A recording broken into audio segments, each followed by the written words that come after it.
مفکر اسلام مولانا سید ابو الحسن علی ندوی المعروف علی میاں عالم اسلام کی وہ عظیم شخصیت ہیں جن کی علمی و ادبی، تحقیقی اور تصنیفی خدمات اور عظمت کا لوہا عرب و عجم میں آج بھی مانا جاتا ہے۔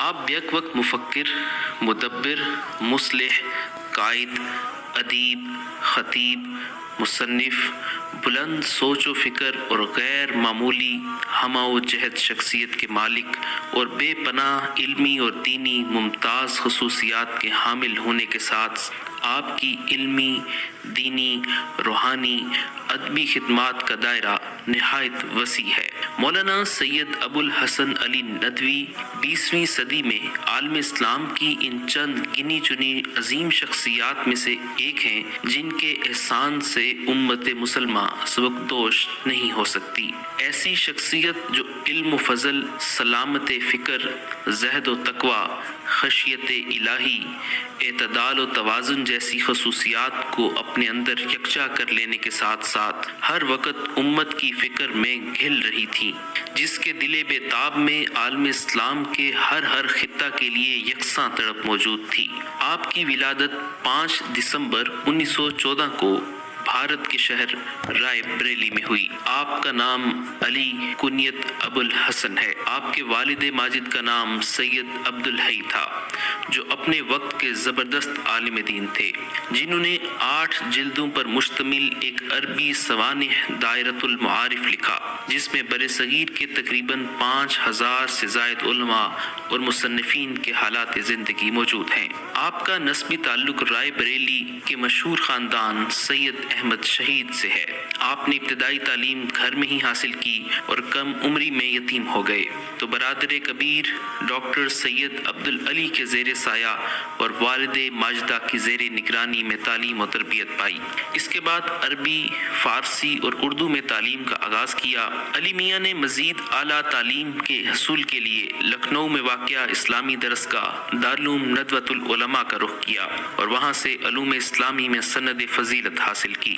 آپ ندوۃ العلماء لکھنؤ اور دارالعلوم دیوبند سے تعلیم حاصل کرنے کے بعد صرف 20 سال کی عمر میں ندوۃ العلماء لکھنؤ میں عربی ادب اور تفسیر و حدیث کے استاد کے منصب پر فائز ہو گئے۔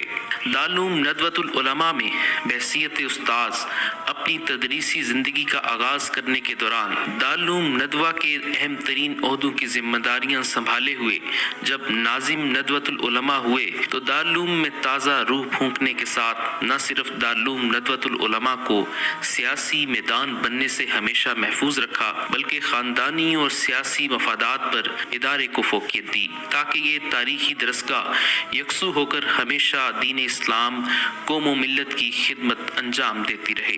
اس دوران مصر اور دیگر ممالک سے شائع ہونے والے نامور رسائل و جرائد میں آپ کے عربی زبان میں مضامین شائع ہونے لگے۔ آپ نے سینکڑوں علمی اور ادبی اور تاریخی کتب تصنیف کی اور شاعر اسلام علامہ محمد اقبال کو عرب دنیا میں متعارف کرانے میں آپ ہی بنیادی کردار ادا کیا۔ علامہ محمد اقبال کی شخصیت اور شاعری پر فصیح عربی زبان میں اس قدر خوبصورت انداز میں لکھا کہ عرب دنیا بھی علامہ اقبال کی گرویدہ ہو گئی۔ عراق، شام، مصر اور دیگر ممالک کے نامور ادبا اور علمی شخصیات کی مجلس امنائی میں یہ اعلان کیا گیا کہ سید ابو الحسن علی ندوی کی تحریریں پڑھ کر ہمیں یہ محسوس ہوتا ہے کہ اقبال آج ہمارے لیے زندہ ہوا ہے۔ مولانا علی میاں ندوی اسلامی علوم و فنون بالخصوص اسلامی تاریخ کے عظیم ترجمان ہونے کے ساتھ ساتھ اردو زبان و ادب کے بھی شیدائی تھے۔ اللہ تعالیٰ نے انہیں فہم و فراست اور حکمت و بصیرت کے بڑے حصے سے نوازا تھا، اس لیے دور حاضر کے تقاضے اور نفسیات کے مطابق وہ دین و شریعت پیش کرنے کا کام اپنے قلم اور زبان سے لیا کرتے تھے۔ دنیا کے جس گوشے میں جاتے وہاں دل کی گہرائیوں سے اسلام کا پیغام لوگوں کو سناتے، خاص طور سے عالم عرب اور اسلامی ملکوں میں لوگوں کو یاد دلاتے کہ تمہارے گھر سے دیے گئے پیغام کی بدولت ہندوستان میں ہمارے آباء و اجداد اسلام لائے، اور آج ہم جب اسلام لانے کی قیمت ادا کر رہے ہیں تو تم محو خواب ہو۔ انہوں نے ہندوستان کی اسلامی تاریخ سے اپنی تحریر اور تقریر کے ذریعے عربوں کو اس خوبی سے متعارف کروایا کہ اس سے پہلے کوئی دوسرا یہ کام نہیں کر سکا۔ وہ ہمارے عہد کے واحد ہندوستانی تھے جو عربوں کو ان کی زبان اور ان کے لہجے میں بغیر کسی مرعوبیت کے مخاطب کرتے تھے اور ایسی فصیح عربی بولتے اور لکھتے تھے کہ اہل عرب بھی اس کے سحر میں کھو جاتے۔ مفکر اسلام کا عوام سے خطاب ہو یا طلباء سے گفتگو، اہل علم سے درد دل کہہ رہے ہوں یا حاکم و امراء کو نصیحت، سب کو واضح و نصیحت کے بجائے آئینہ دکھانے پر یقین رکھتے تھے۔ ان کی ملکی اور عالمی پیمانے پر گہری نظر تھی۔ سرگرم سیاست سے دور رہے لیکن وطن کی محبت اور اس کی خوشحالی اور ترقی کے لیے ہمیشہ بے چین رہتے۔ نفرت کی خلیج کو محبت و پیار میں بدلنے، درپیش مشکلات، مسائل اور مصائب کے حل کے لیے قرآن و سنت سے رجوع کرنے کا درس دیتے اور خلوص کو کامیابی کی کنجی اور ایمانی فراست کو کامیابی کی ضمانت سمجھتے۔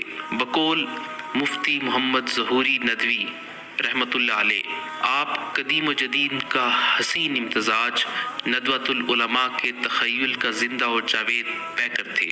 کبھی عرب کو آواز دے کر ان کو قومیت کے جال سے نکالنے کی کوشش کر رہے تھے تو کبھی عجم میں آواز لگا کر نئے نئے اچھوتے اسلوب میں اسلامی افکار و خیالات اور تعلیمات پیش کر رہے تھے۔ مولانا ملت کے لیے سرمایہ حیات تھے، ہر خاص و عام کے لیے جائے پناہ تھے۔ سادگی ان کا شیوا تھا، عزم و استقلال کے پہاڑ تھے، ان کی رفعت شان کا کوئی ہم پلہ نہ تھا۔ زاہد بے ریا تھے، ہر مکتبہ فکر کے لیے قابل قبول اور محترم تھے۔ مسلمانوں کو غفلت سے جگایا، مسلکی اختلاف کو مٹایا، امن و اتحاد اور پیام انسانیت کی بنیاد ڈالی، باطل سے زمانے کے فتنے سے مقابلہ کیا۔ آپ کی ذات ایک قابل قدر ہستی تھی، ایک پشتا تھی، روگ تھی سیل بے کراں کے لیے۔ حضرت نے جو علمی ذخیرہ چھوڑا ہے وہ ایک فرد کا کام نہیں، وہ ایک اکیڈمی کا کام ہے۔ ملت اسلامیہ ہند کی علمی، فکری اور دینی رہنمائی کر کے عالم اسلام کو بھی اپنی فکر بلند سے مستفیض کیا۔ بعض حساس معاملات میں عربوں کو ان کا اصل مقام بتا کر عرب حکمرانوں کا صراط مستقیم دکھایا۔ نوجوانوں اور دانشور طبقے میں اسلام اور مسلمانوں کے تئیں وہ اعتماد بحال کیا جو متزلزل ہو چکا تھا۔ ساتھ ہی حضرت نے مسلک و مشرب کی حد بندیوں سے اوپر اٹھ کر فاصلوں کو سمیٹا، دوریوں کو مٹایا، نزدیکیاں بڑھائیں اور قربتیں بحال کیں۔ ان کی شخصیت نہ صرف حق پرستی، جرأت و بے باکی سے عبارت تھی بلکہ دور اندیشی اور بصیرت کا بھی امتزاج تھی، جس کی زندہ مثال شابانو کیس، یکساں سول کوڈ اور وندے ماترم کی مخالفت ہے، جس نے حکومت ہند کو گھٹنے ٹیکنے پر مجبور کیا۔ اس کی نظیر نہیں ملتی۔ ہندوستان میں شیعہ سنیوں کے اختلافات کو امت کے رستے ہوئے ناسور سے تعبیر ہی نہیں کیا بلکہ اس کے تدارک کے لیے پیش اور فکر مند رہے۔ تحریک پیام انسانیت کے ذریعے ہندو مسلم اتحاد اور فرقہ وارانہ ہم آہنگی کو فروغ دیا اور اپنے عملی کارناموں کے باعث ملک و بیرون ملک میں متعدد بین الاقوامی اداروں اور جماعتوں کے ممتاز عہدوں پر تا حیات فائز رہے۔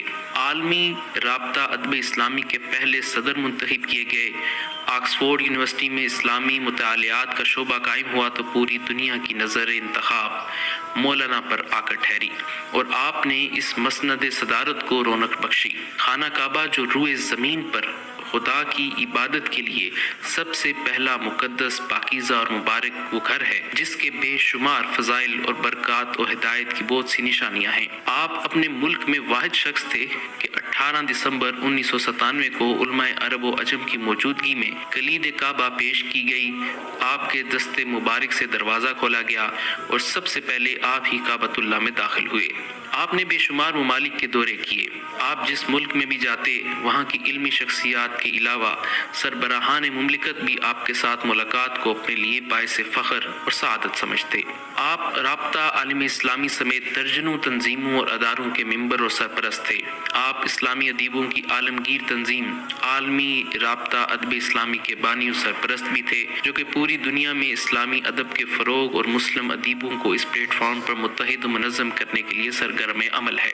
آپ کو عرب و عجم اور یورپ کی بڑی بڑی جامعات میں کلیدی ذمہ داریاں نبھانے کا موقع میسر آیا اور اس بنا پر مورخ انہیں مفکر اسلام، اور داعی اسلام کہنے پر مجبور ہو گیا۔ آپ کی روشن خدمات کے اعتراف میں آپ کو بڑے بڑے اعزازات اور ایوارڈوں سے نوازا گیا، جن میں سعودی عرب کی جانب سے 1980 میں بین الاقوامی شاہ فیصل اعزاز برائے خدمات اسلام اور داعی اسلام ایوارڈ سر فہرست ہیں۔ یوں تو آپ کی تمام تصانیف فکر انگیز اور معلومات آفری ہیں، لیکن آپ کی ایک انتہائی مشہور کتاب جس کے متعدد زبانوں میں تراجم ہوئے، انسانی دنیا پر مسلمانوں کے عروج و زوال کا اثر کے نام سے شائع ہوئی، اس نے بے پناہ مقبولیت حاصل کی اور اس کے ذریعے بے شمار لوگوں کی زندگیوں میں انقلاب آیا۔ اس کے علاوہ آپ کی معروف کتب میں مولانا الیاس اور ان کی دینی دعوت، قادیانیت، مطالعہ اور جائزہ، تعمیر انسانیت، منصب نبوت اور اس کے عالمی حاملین، المرتضیٰ، انسانی دنیا پر مسلمانوں کے عروج و زوال کا اثر، تہذیب و تمدن پر اسلام کے احسان اور اثرات، 15ویں صدی ہجری ماضی و حال کے آئینے میں حدیث کا بنیادی کردار اسلامی مزاج کی تشکیل میں، انسانیت کے محسن اعظم، مارکہ ایمان و مادیت، عالم اسلام کی بنیادی اور عمومی ضرورت، تبلیغ و دعوت کا معجزانہ اسلوب، مسلم ممالک میں اسلامیت اور مغربیت کی کشمکش، عصر حاضر میں دین کی تفہیم و تشریح، خواتین اور دین کی خدمت، دریائے کابل سے دریائے یرموک تک، قرآنی افادیات، تاریخ دعوت و عزیمت، اپنے گھر سے بیت اللہ تک، 2 متضاد تصویریں، تحفہ پاکستان، تحفہ کشمیر، تحفہ دکن، تحفہ برما، اسلام کا تعارف، پرانے چراغ، نقوش اقبال، 31 دسمبر 1999۔